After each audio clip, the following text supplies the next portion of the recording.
Now at 6, a deadly accident closed part of Interstate 70 near Junction City today. And the Board of Regents made the best possible choice they could. And Kansas State University has a new leader tonight. We'll tell you who it is and which faculty member pushed hard for the decision. Good evening, I'm Jared Broyles. Thanks so much for turning to KSNT News at 6. General Richard Myers is the new man in charge at Kansas State University, and the new president's biggest supporter spends much of his time on the football field. New at 6, KSNT News' Tom Weineck was on the K-State campus today and tells us why Coach Bill Snyder thinks Myers is the right man for the team. The Board of Regents here at K-State made the announcement that General Richard Myers will be taking over as the new president. General Myers, would you please join me on the podium? General Richard Myers has served as the interim president since April 2016.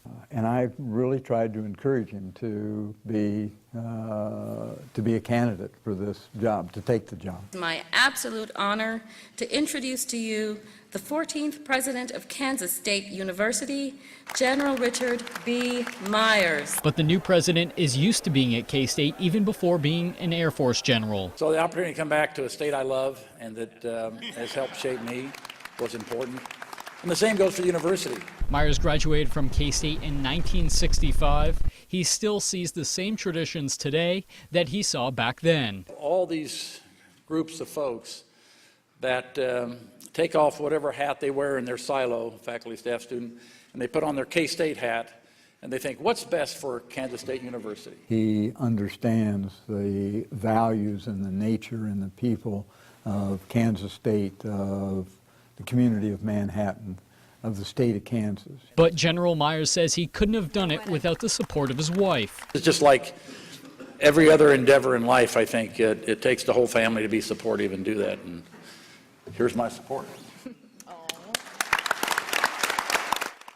Right behind me is Anderson Hall, and that's the place where the new president will be taking over. At K-State, Tom Weineck, KSNT News. Announced in March that he was leaving the university after 7 years at the helm. He became Washington State University's president.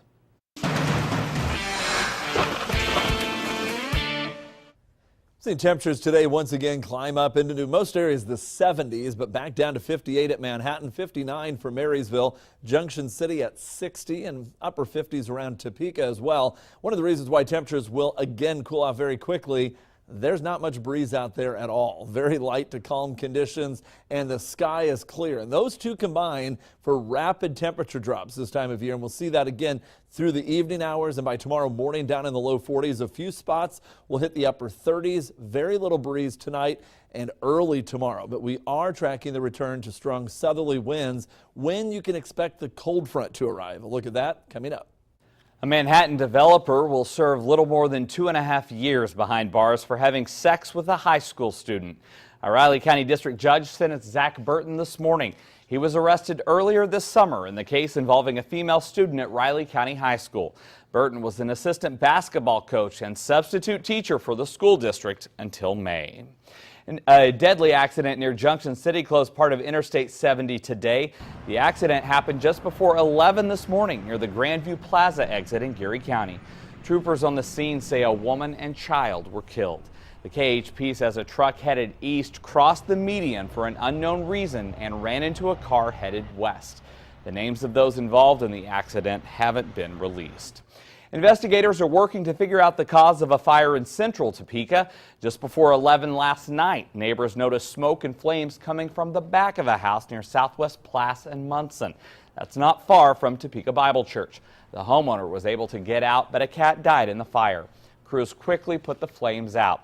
A detached garage and a neighboring house were damaged. Investigators still aren't clear how the fire started and aren't saying if it's arson. Late last month, the Topeka Fire Marshal told us there have been 13 arsons in that neighborhood. The future of a new halfway house will be in the hands of the Topeka City Council tonight. They'll consider issuing a permit to allow a building near the Kansas Expo Center to be used as a federal inmate halfway house. A developer's plan would remodel this existing brick building as a 45-bed facility, just 200 feet from the Kansas Expo Center's grounds. Last month, Shawnee County commissioners voted against it after hearing from County Councilor Rich Eckert. He later filed a protest petition against it.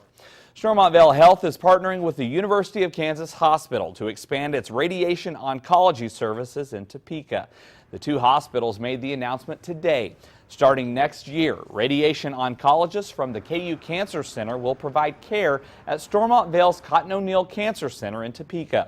Both hospitals say getting treatment closer to home is a greater benefit to patients, especially when the treatment can last weeks or even months.